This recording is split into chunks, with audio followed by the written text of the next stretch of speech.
Assalamualaikum warahmatullahi wabarakatuh. Baulah yang berbahagianya, yang kamu siap pakai masker. Baulahnya tim penggerak PKK Aceh Besar yang diketuai oleh Ibu Rahma, Ibu Peti. Kamu jak keliling kampung, jak penaikkan masker kepada masyarakat.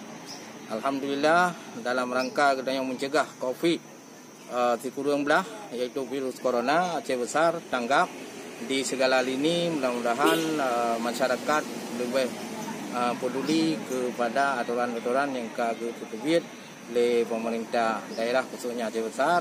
Yang kita harapkan supaya rantai pencemaran atau penularan COVID-19 akan terputus dalam jangka belah urut ke.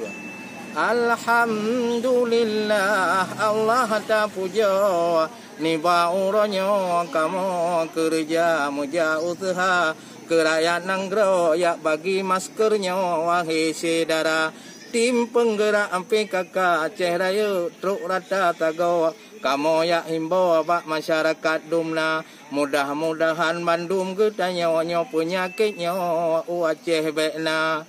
Tamu doa malam ngan urau oleh getanya wahai saudara oleh sembayang rakan sinaro talake bapa puji balak sengap di rumahmu getanya bek salah ada getanya sangka kon geyo mantong wahai rakan ro tapi sengap tanya bek jauh luar misena kerja wahai rakan ro silakan ya getanya minta usaha tetapi tak jaga jarak hai bapak kamu bak ramai-ramai menggumo kenan bek deka anu mien cucu yu ya bertim urau terpuruno di rumah tangga menanci tikula wahai rakan ro tanya puruno tak pulang bena yang buka usaha pi bena hayado ingat le tanya wahai saudara menyohana buat tajak-jak saho kaku di rumah ro kon naci usaha